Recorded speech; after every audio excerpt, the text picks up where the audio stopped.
If you're a seller planning on selling your home right now, what should you list it at? If you're a buyer who's actively looking in the market to purchase a home, what should you expect to pay on a house? And a better way of phrasing that is, what sort of discount should you expect to get in what is now a buyer's market? This is a difficult question to answer because since we're kind of new in this buyer's market, we have a very mismatched set of expectations between our sellers and our buyers. Buyers are seeing all these doom and gloom articles about how we're heading into the next great recession, the housing bubble's about to crash, so if we have to buy a house right now, we need to get it for a steep discount.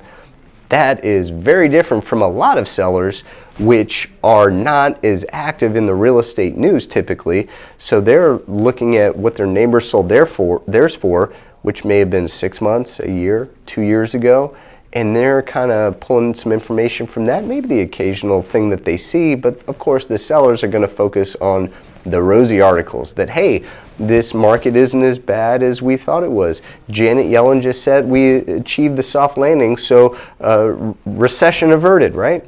So when you have this mixed-matched set of expectations, you can potentially have some friction when it comes to the sale or purchase of a property.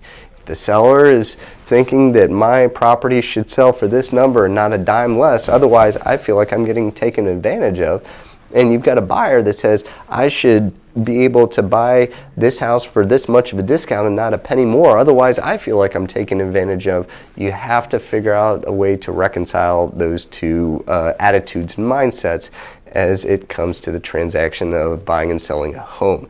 Now, the easy solution is to make sure you get a very good, very experienced and knowledgeable realtor to help advise you as best they can and let everything work out as it should. Unfortunately, those realtors comprise the top 5% of realtors.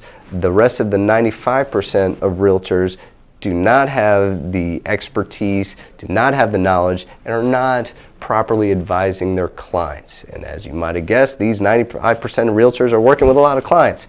So you often run into these friction points. The best thing that you can do, whether you're a buyer or a seller, is make sure you do your homework and due diligence on your realtor. Make sure your realtor is on the same page with you, that you have the right goals in mind. Often, the bottom line is the number one priority, whether you're a buyer or seller.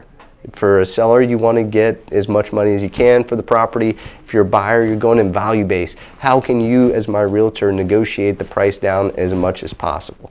So if that's the number one priority, make sure you're on the same page there.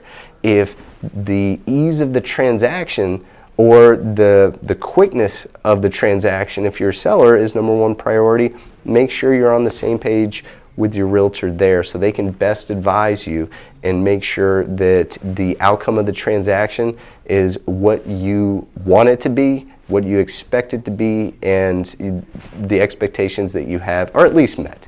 So whether you're a buyer or a seller, do your homework, get a good realtor, and rely on their feedback and advice to make sure that you are looked after in the transaction, and when you sign on the dotted line, you get exactly what you want.